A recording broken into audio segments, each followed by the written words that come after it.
groups of objects into a folder, you can do it like this, and at any point you can rename them here. Now, let's say that you want to import multiple objects at the same time. You bought 100 swords and now you want to go through them in Zbrush. Well, to do that, go to Z plugin, subtool.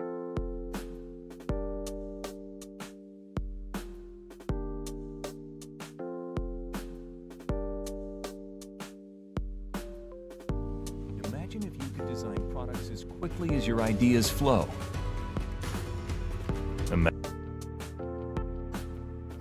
A while back I did a video called Learn ZBrush in 12 minutes. In this video, I'm going to go over all the main functionality of the program and show you even more in just 8 minutes. Even if you're a complete beginner with zero experience, you'll be able to get started on projects of your own right away. There is a huge amount of information to cover in this video, so let's get started. If you haven't already downloaded ZBrush, you can go to the Pixelogic website, click on Try ZBrush, and download a free 30-day trial. When you first open up ZBrush, you get this splash image. You can just close that, and the lightbox is open. You can just click where it says lightbox and close that as well. At first, it looks like there's a lot of information going on here, but don't worry, we're going to go over the most important menus first. In the right side divider, you have your tool menu. This is where most of your functionality is stored inside of ZBrush. If you click this little wheelie icon in the top right, the menu disappears, but fear not. Any of the menus up at the top can be clicked and dragged and dropped in either the right side divider, or you can go to the left, double click that divider to open it, and menus can be dropped here as well. So if you ever lose any of your menus, you can just click and drag that wheel icon and drop it on the right or the left hand side. To create a 3D object in your scene, first go over to the right on the tool menu and select the simple brush. Pick any of the 3D objects in the top half. Don't worry about the bottom half, those are 2.5D objects, and we're not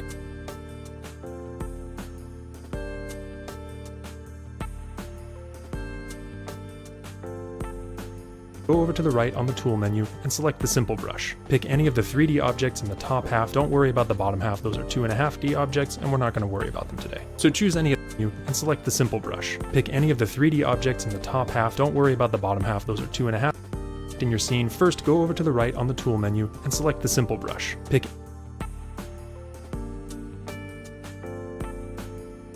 any of the 3D objects in the top half. Don't worry about the bottom half, those are 2.5D objects, and we're not going to worry about them today. So choose any of these objects, like this cube. Click and drag anywhere in the canvas to draw one cube. If you mess up,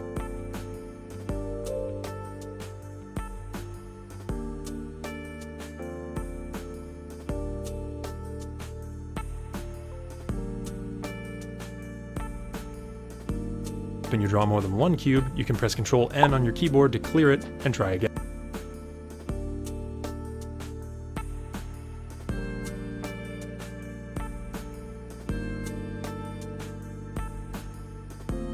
Once you've drawn one cube, go up to the left and turn edit mode on, or press T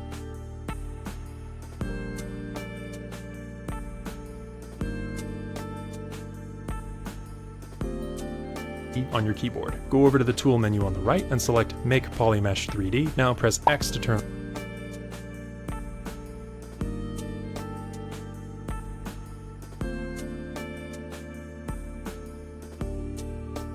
on symmetry. Click on the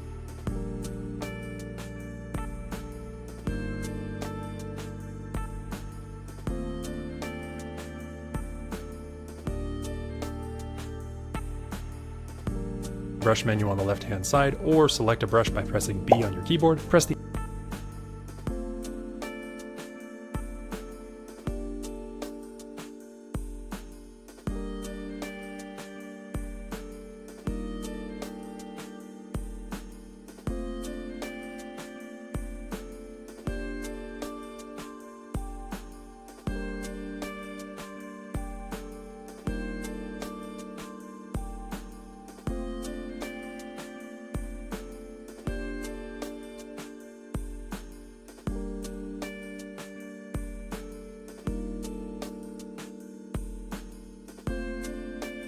alphabetical letter for whichever brush you're looking for, and then use the shortcut for that brush, and start sculpting.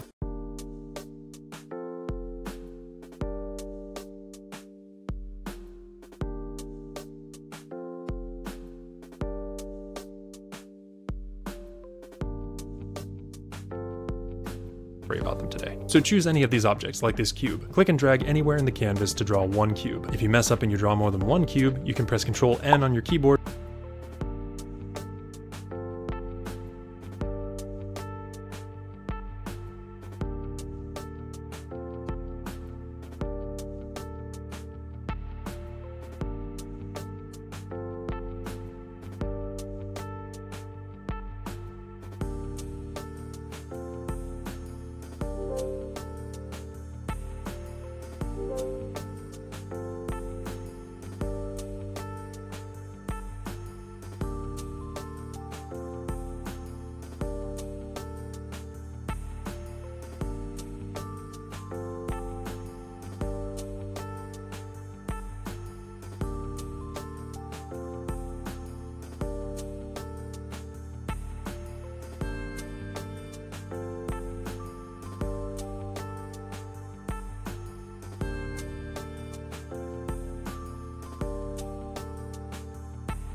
or to clear it and try again. Once you've drawn one cube, go up to the left and turn edit mode on or press T on your keyboard. Go over to the tool menu on the right and select Make Polymesh 3D. Now press X to turn on symmetry, click on the brush menu on the left hand side.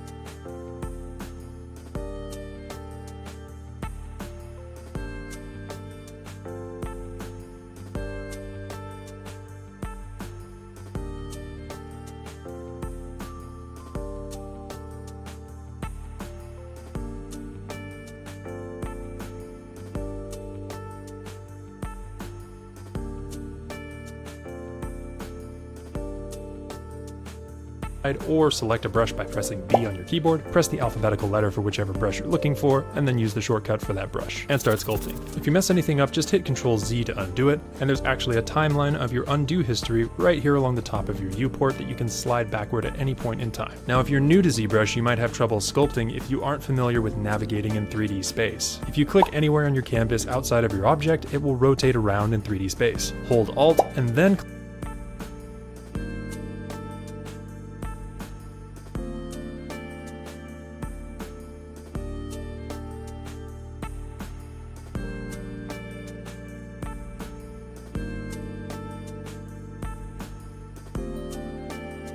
anywhere on your canvas outside of your object, it will rotate time. Now if you're new to ZBrush, you might have trouble sculpting if you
aren't familiar with navigating in 3D space. If you click anywhere on your canvas outside of your object,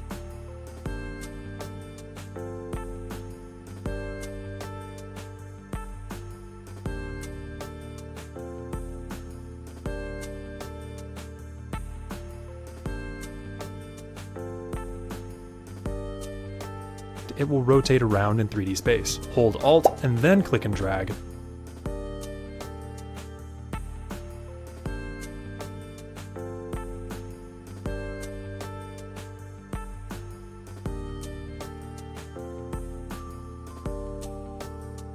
To pan your object from side to side. Now zooming.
in ZBrush is a little different. All you have to do is let go of Alt while you're panning, and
your camera will zoom in and out when you move your cursor. If you're rotating and you hold shift, it will snap to the closest side view, as you can see by this little head in the upper right hand corner. And last, you can turn on the floor to see where your object is positioned in 3D space. Closest side view, as you can see by this little head.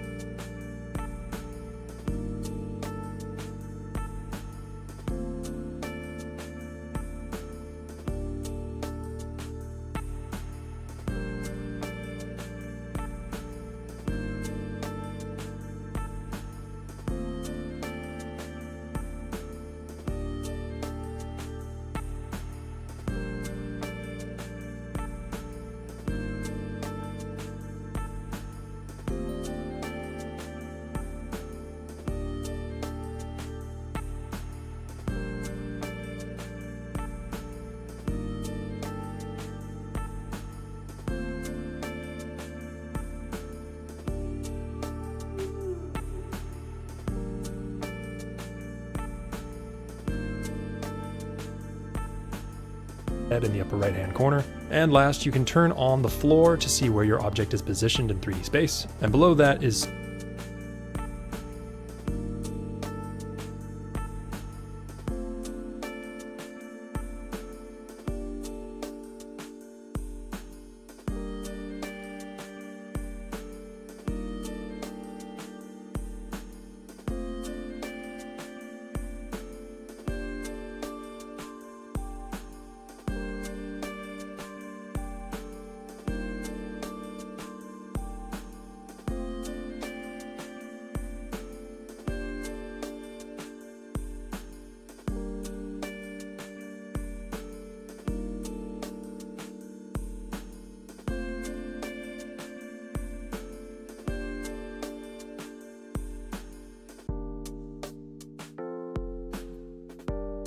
solo mode, which you can use to just see one subtool or one object at a time.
Or to see where your object is positioned in 3D space. And below that is solo mode.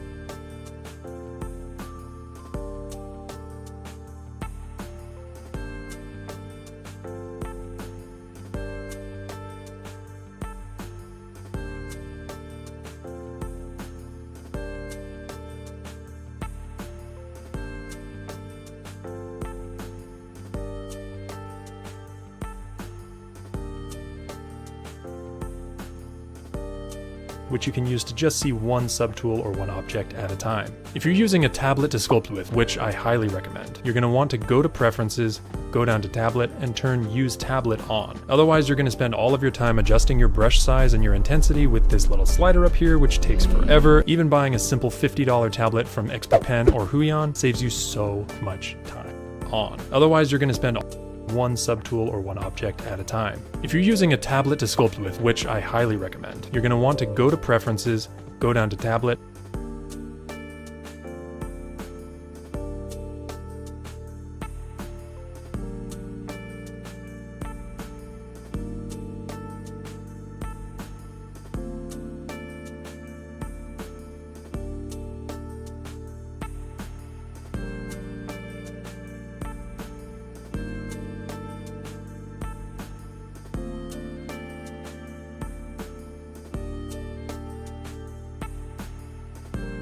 and turn Use Tablet on.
Otherwise, you're going to spend all of your time adjusting your brush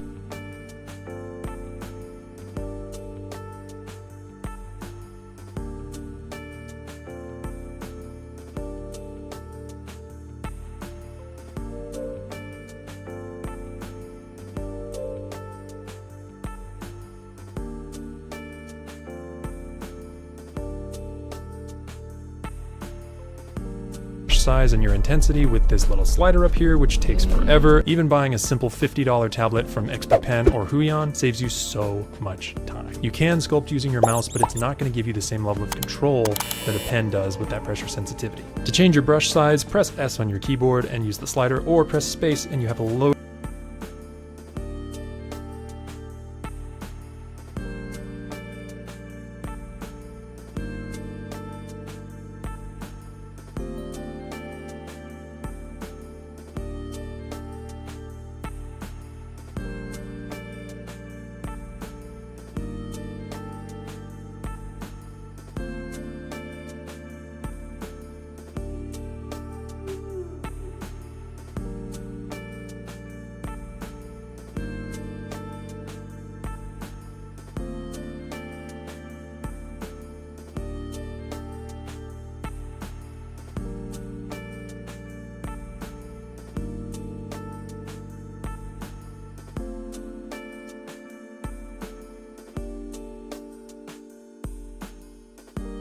of other options here. Notice at the top here,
here we have Z-add and Z-sub. Each brush is preset to either add or subtract geometry. By default, the clay buildup brush has Z-add.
when turned on. All you have to do is hold Alt and it will flip to Z sub, and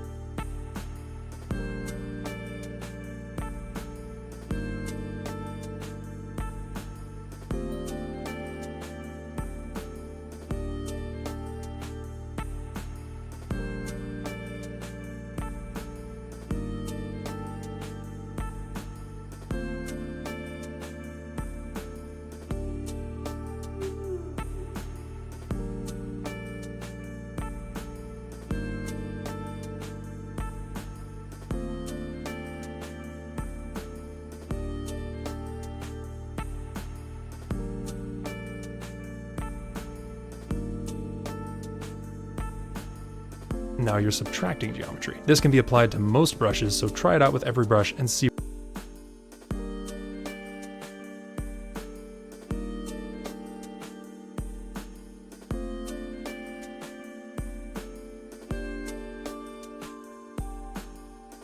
what it does. Nice.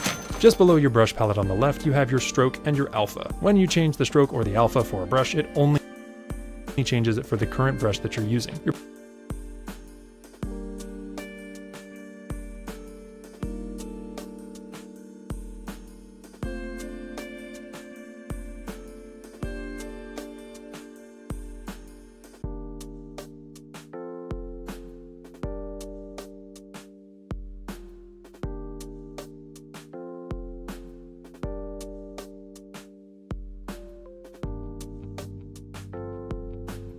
Your brush stroke can be left alone for the most part. You have your stroke and your alpha. When you change the stroke or the alpha for a brush, it only changes it for the current brush that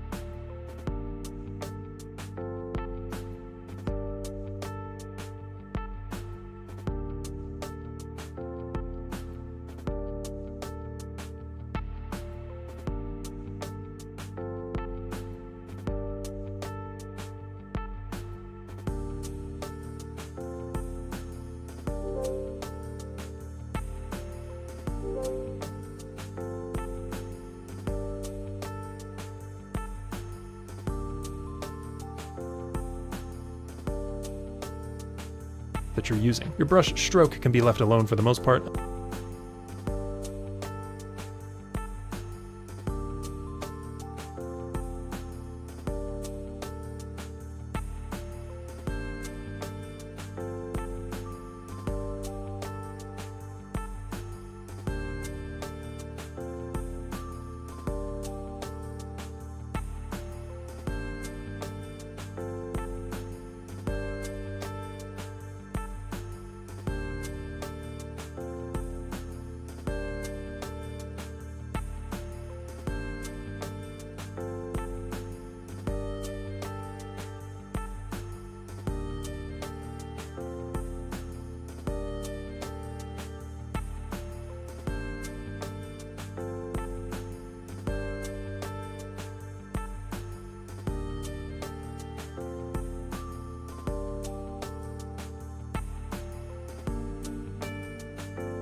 Unless you want to start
putting on cool decals, in which case you can select the drag rectangle for your stroke, then go down to alpha to pick something that looks really cool and try dragging it out on your mesh. Next, we're going to talk about masking. When you mask a part of your object, it just means that it can't be sculpted on. To mask part of your object, hold Control and click and drag this box over any part of your object. That part is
now masked and cannot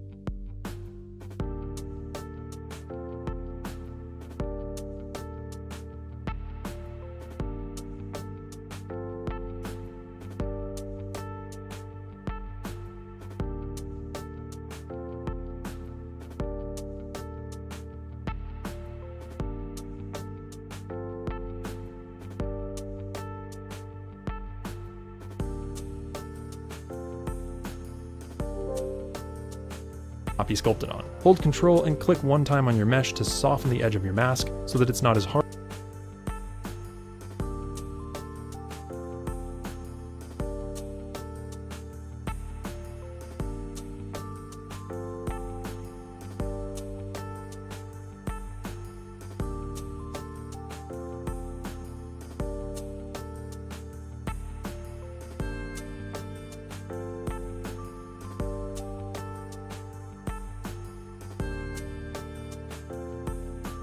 Harsh, and you can do this as many times as you want, or hold Control and Alt and then click on your mesh to sharpen the edge of the mask and make it stronger.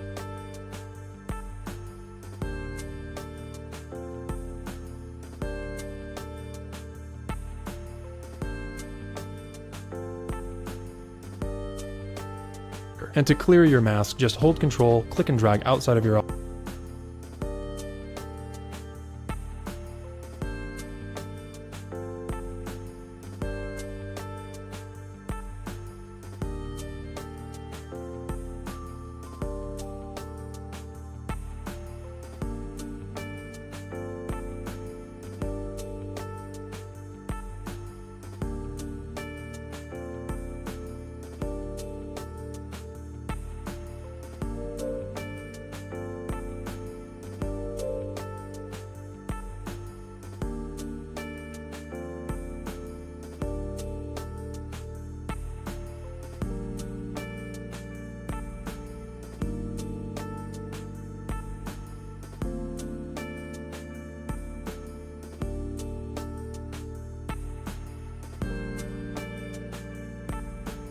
object, and now your object is completely unmasked. Wow! If you press W on your keyboard or go up to the top left and turn Move Mode on, you get this little 3D gizmo. Now you can switch back to Draw Mode by pressing Q on your keyboard, or you can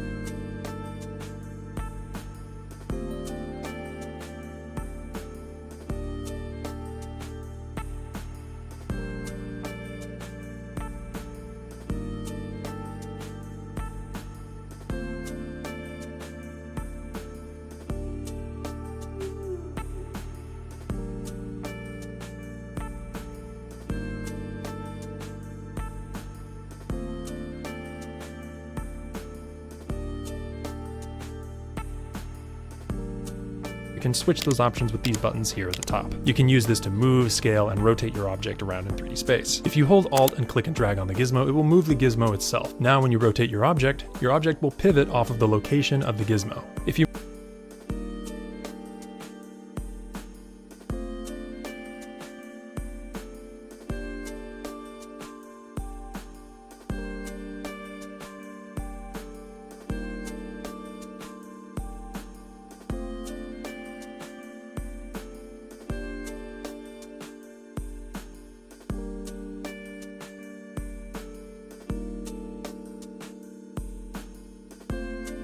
You move your gizmo out of the way and you need it back in the center of your object, press the Google Maps checkpoint looking icon on the top, which is actually called Go to Unmasked Mesh Center. If you have symmetry turned on, your gizmo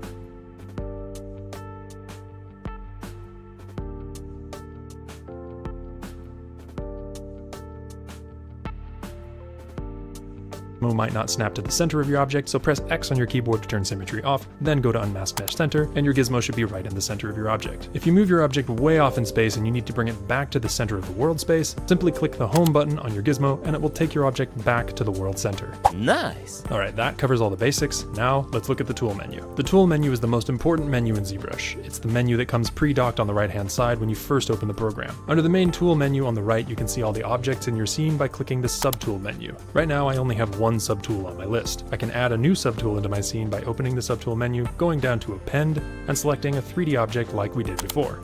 Add a new subtool into my scene by all the objects in your scene by when you first open the program. Under the main tool menu on the important menu in Zbrush, it's the menu that comes pre-docked on the right-hand side when you first open the program. Under the main tool menu on the right, you can see all the objects in your scene by clicking the subtool menu. Right now, I only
have one subtool on my list. I can add a new subtool into my scene by opening the subtool menu, going down to Append, and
selecting a 3D object like we did before. The difference is now, when I click this, because I've already told Zbrush to make it a 3D object, now I don't have to do that again. So when I append in a new object like this sphere, it automatically becomes a 3D object and I don't have to click Make Polymesh 3D. Now that you have multiple subtools, you can switch between them by clicking on whichever one you want in your subtool list, or by holding Alt and clicking on whichever one you want in your viewport. When you have a subtool selected, you're only affecting that specific subtool and nothing else. You can change the order of your subtools with these little up or down arrows. If you have a lot of subtools, you can send one of them to the top or the bottom of the list by holding Shift and then clicking the up or down arrow. If you scroll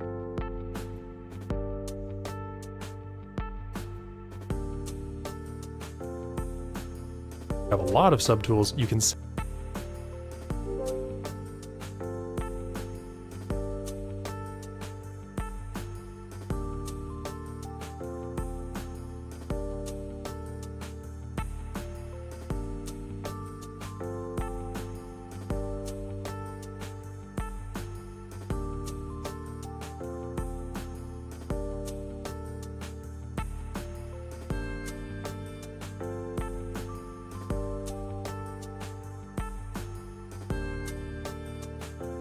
just remember that if you have a subtool selected, it will send one of them to the top or the bottom of the list by holding Shift and then clicking the up.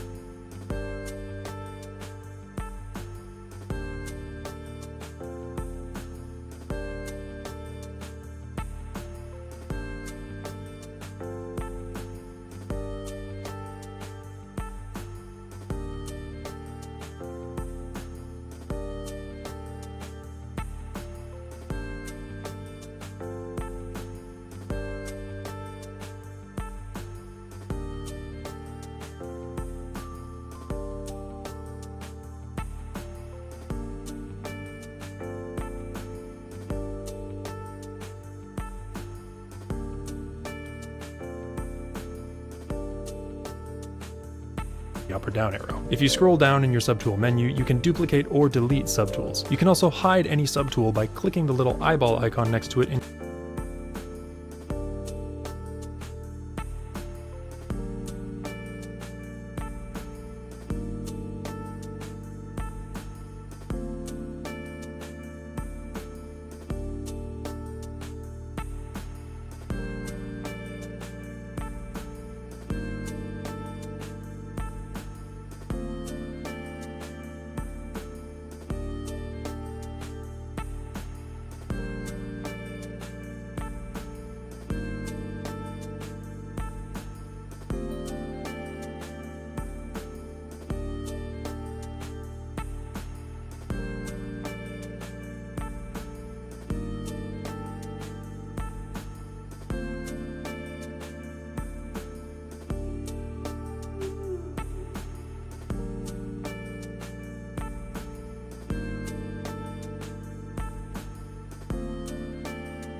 in your subtool list. Just remember that if you have a subtool selected, it will show up in your viewport even if it's hidden. Something important to remember is if you delete an object in your scene, it is gone forever. You can't press Ctrl Z, you can't go back, it is gone, unless you've saved, which is something that I should probably talk about. ZBrush allows you to save your files a couple of different ways. You can either export your current subtool as an OBJ, or go to File, Save As, and save it as a Z project. Saving as a Z project does save you a lot of time. It does take up more space on your computer, but it saves all of the subtools, all of the presets, and anything you have set up in your scene. Now that you know how to save your project, I want to talk about a few shortcuts that'll help you work even faster. If you mask a part of your object and go to the visibility menu on the right-hand side, you can hit Hide Part, and this hides the unmasked portion of your object. You can do the same thing by holding Ctrl and Shift and clicking and dragging this big green box over any part of your current subtool. It will only show what is inside of the green box, and it will hide everything else on your subtool.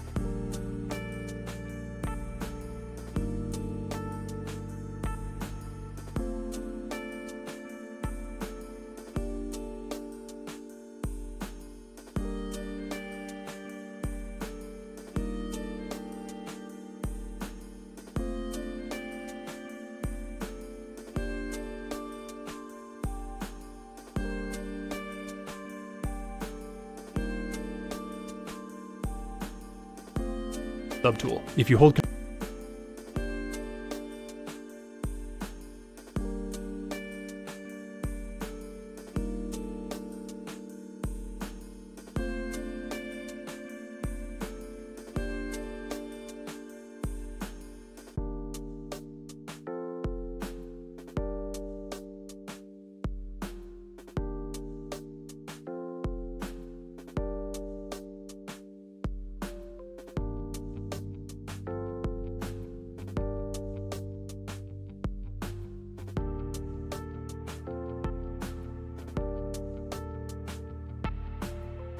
on your computer, but it saves all of the subtools, all of the presets, and anything you have set up in your scene. Now that you know how to save your project, I want to talk about a few shortcuts that'll help you work even faster. If you mask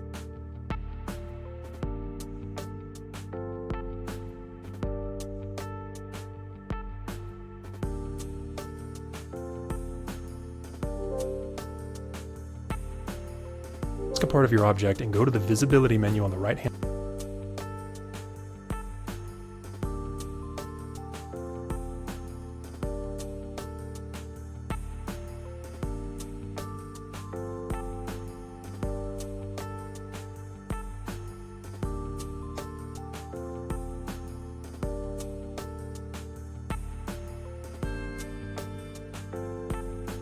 side, you can hit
Hide Part, and this hides the unmasked portion of your object.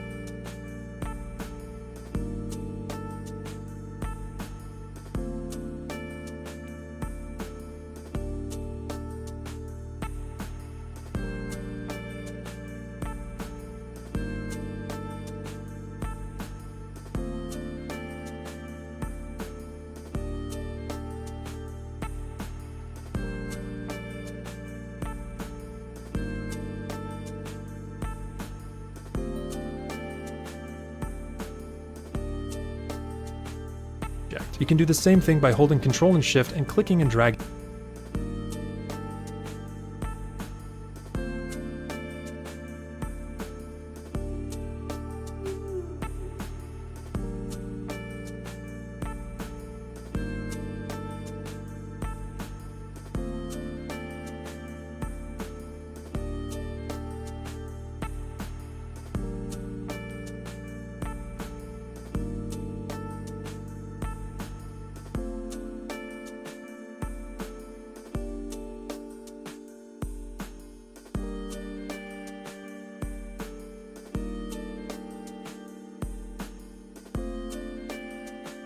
This big green box.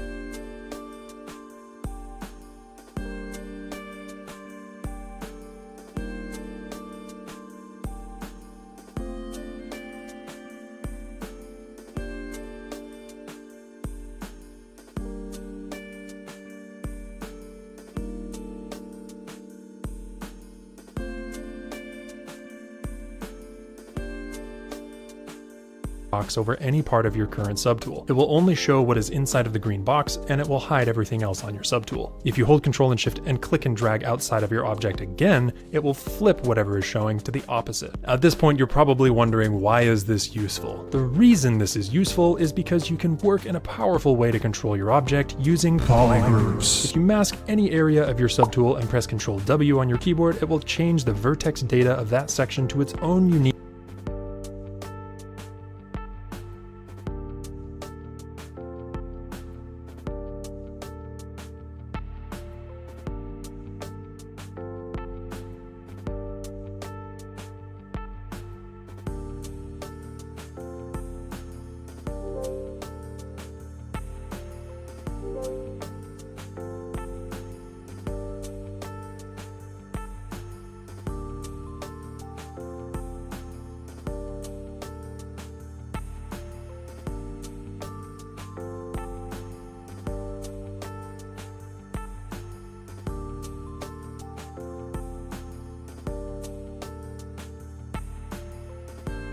Increase your profit and work less time with Kittle, a genius new AI tool which is perfect for... A while back I did a video called Learn ZBrush in 12 minutes. In this video, I'm going to way to control your object using polygroups. If you mask any area of your subtool and press Ctrl D,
W on your keyboard, it will change the vertex data of that section to its own unique color. You can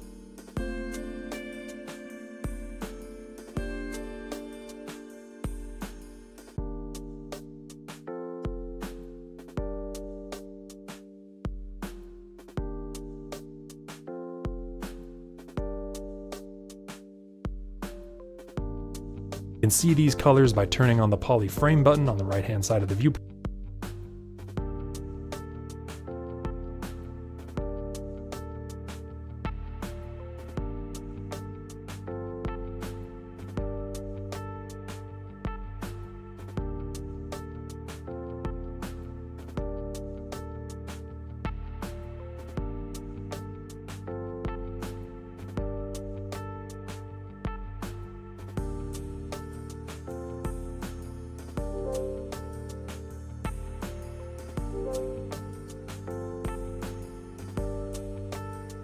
And if you separate one subtool into different pieces using polygroups, you can isolate those pieces and work on them one by holding Ctrl and Shift and clicking on that polygroup. Now everything else on your subtool is hidden, and you can just polish that one part of your mesh. To bring everything back, just hold Ctrl and Shift and click outside of your object. Now there's one more thing about polygroups that's kind of confusing, but I want to explain this because it took me a long time to figure this out. If you hold Ctrl and Shift and you click on one polygroup, it will show just that polygroup. Now if you hold Ctrl and Shift, click and drag the green box outside of your object, it will flip and show the opposite of whatever you had selected. Now, because you've flipped your view, when you hold Ctrl and Shift, if you click on a polygroup, it will hide whatever polygroup you click on. This is a quick and powerful way to have complete control over your object. Using polygroups just gives you that much more control so you can get your sculpts looking beautiful and finished. Did we do it? I think we did it. I think we did it in 8 minutes. So what do you do now that you have all this information and you want to start a project? You can start off by appending in a new object into your scene like I showed you before. The most important thing you want to do when you start any project is block out all your major shapes. This isn't the only way to do it, but it is really helpful if you're first starting out. You can append in as many subtools as you want, and you can shape each one of them into a different part of the body or whatever it is that you're trying to make. Blocking out is going to give you 100% control over how you create your object, and it gives you a lot more practice working on all the individual parts. If you like creating characters like I do, chances are you're going to have to start practicing how to do faces. And if that's the case, you're going to want to watch this video next, which is going to show you a step-by-step process for creating faces in Zbrush. Guys, if you like this video, please leave me a thumbs up and a comment down below to help my channel out. Don't forget to turn on notifications to see when I come up with new stuff. But until next time.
This is Joseph Drust, and welcome back to another episode of Ask Zbrush.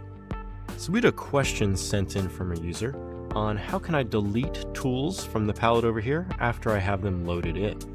And this is in relation to saving a project file. So right now, if I have all these tools loaded in, so I have earthquake, a dog, a chess piece, and the demo head here, if I come over here to the File Save As option up here and save a ZBrush project file, or a ZPR file, it's going to save all these tools that are loaded in to ZBrush right now.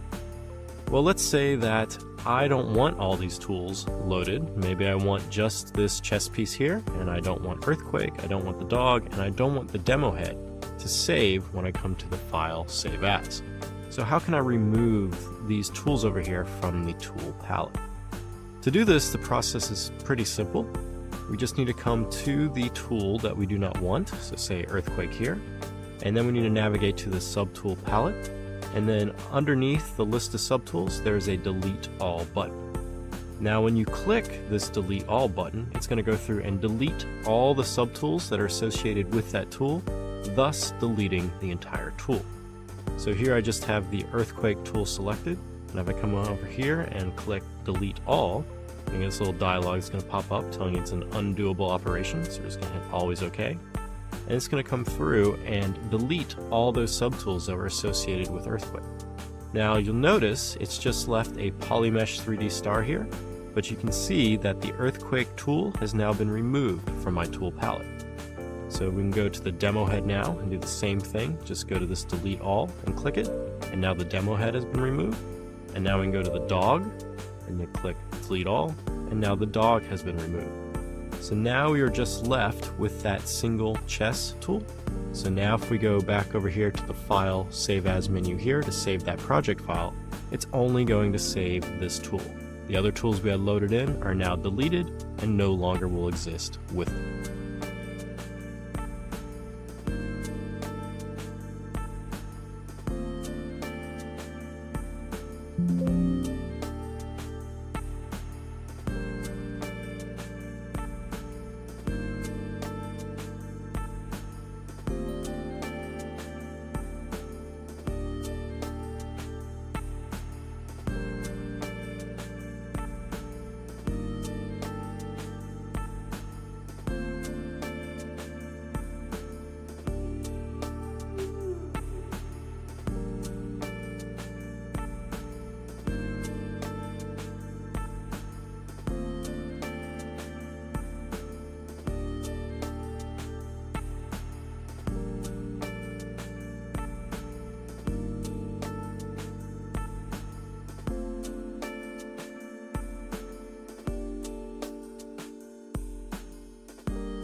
That project file. So if you have any other questions related to ZBrush pipelines or processes, please use the hashtag AskZbrush on Twitter.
Hey guys, Morten Henning from Flip Normals here, and in today's video we're taking you through a workflow.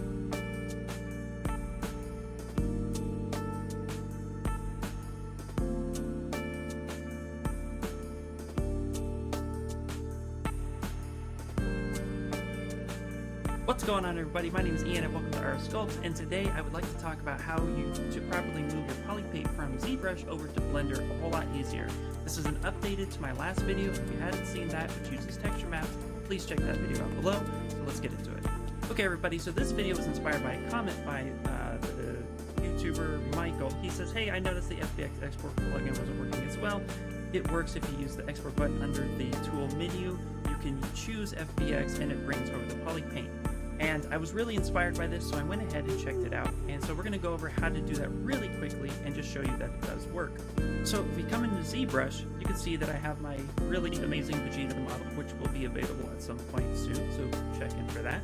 But you can see here that it has poly paint on it, and we are ready to go for exporting.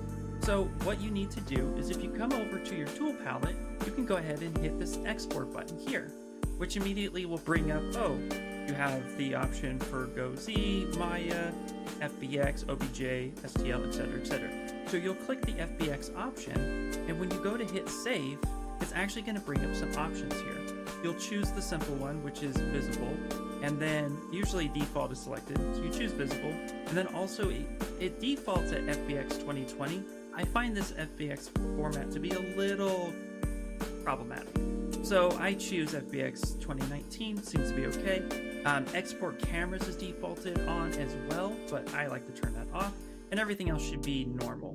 Go ahead and hit OK, and that will generate the FBX that you need to move over into Blender. Okay, so now we have our FBX from ZBrush, and we're over in Blender, and as you see, I loaded it up already, and we're under the shading tab, of course, and now we have our node set up. So all you have to do from here is go ahead and hit Shift-A, come up to Input, and there should be an option for vertex colors and Col, but if there's not, all you need to do is click Attribute, drop it down, right in here, type in capital C-O-L, hit enter, and then drag your color all the way over to your base color, and as you can see now, my poly paint from ZBrush in Vegeta's hair is now blue.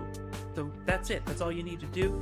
Thank you so much to Michael for bringing this to my attention. I thought it was amazing. If you are interested in using texture maps, go ahead and check out my last video, which I talked about how to bring poly paint over using texture maps and UVs. And as always, thank you guys so much. Check out my Twitch channels if you want.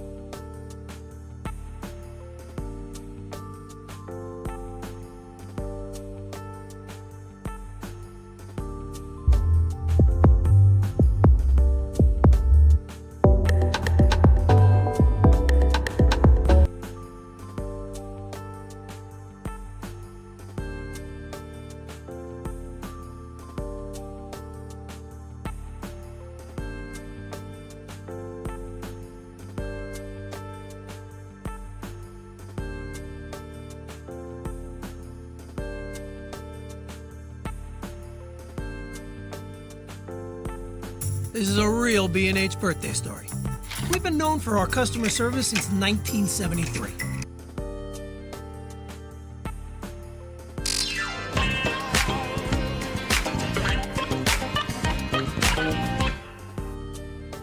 Hi, welcome to OneSculpt. My name is Jacob, and today we'll be looking how to import meshes into ZBrush. Perhaps you found something cool on Thingiverse and want to change this model, and I will show you a cool drone, and I'm showing you this drone because this guy, this is a Creative Commons public domain dedication license.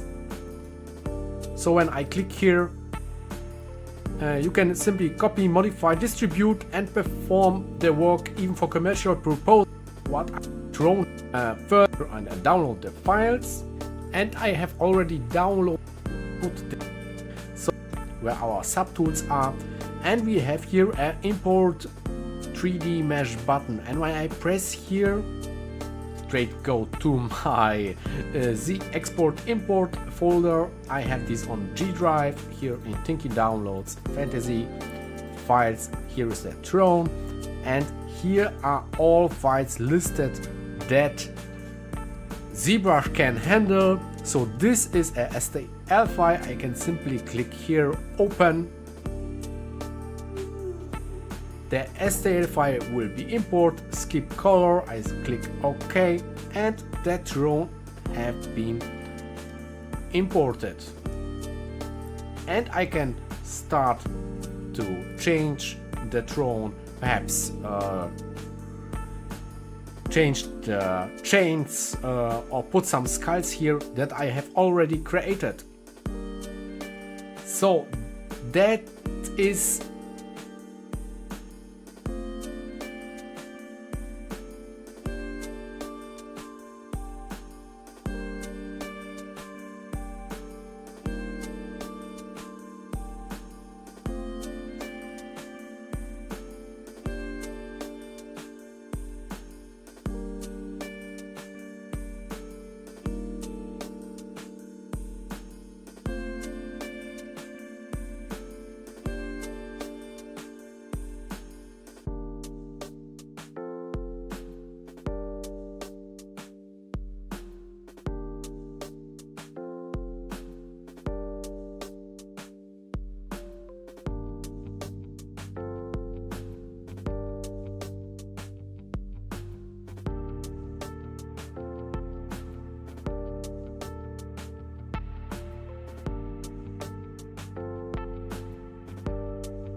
So you think you know Wix, but do you really?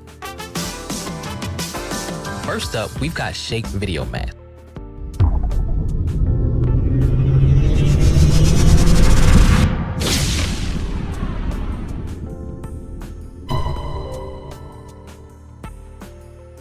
This video has been made possible by BenQ. If you're a digital artist in need to start off with, I'm going to show you guys how to import multiple OBJs into ZBrush, right?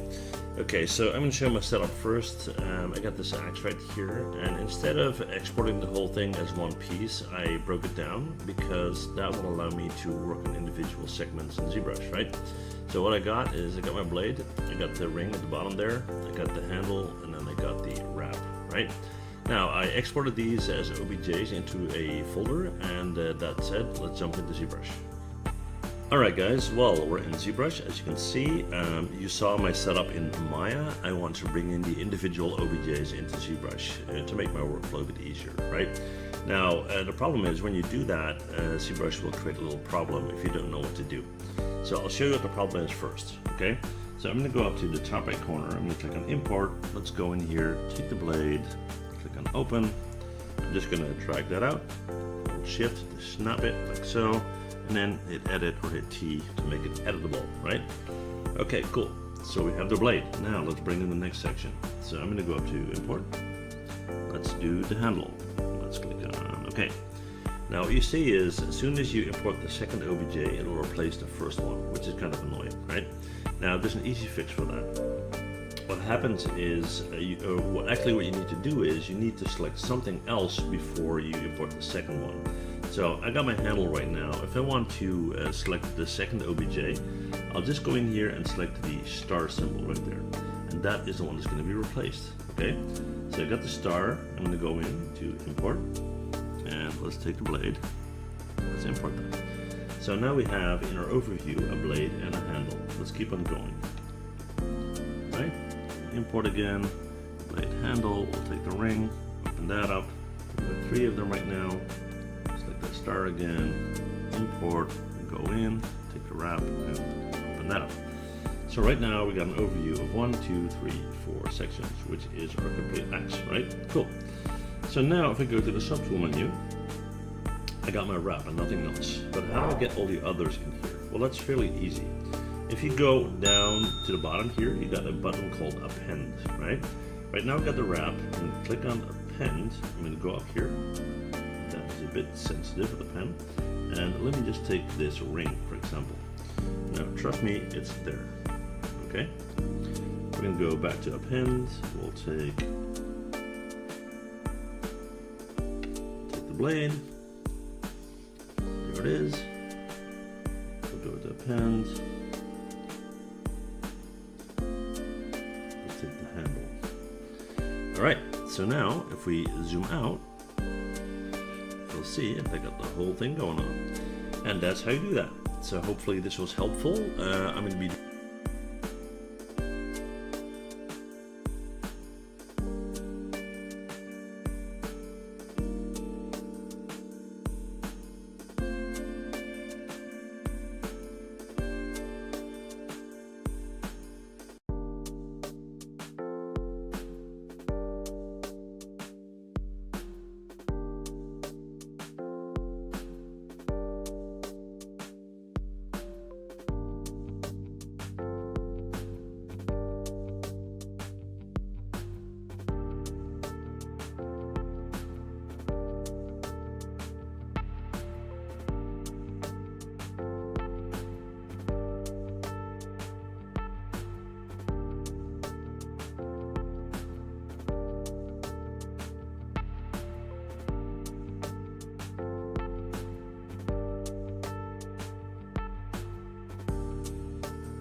Thank you.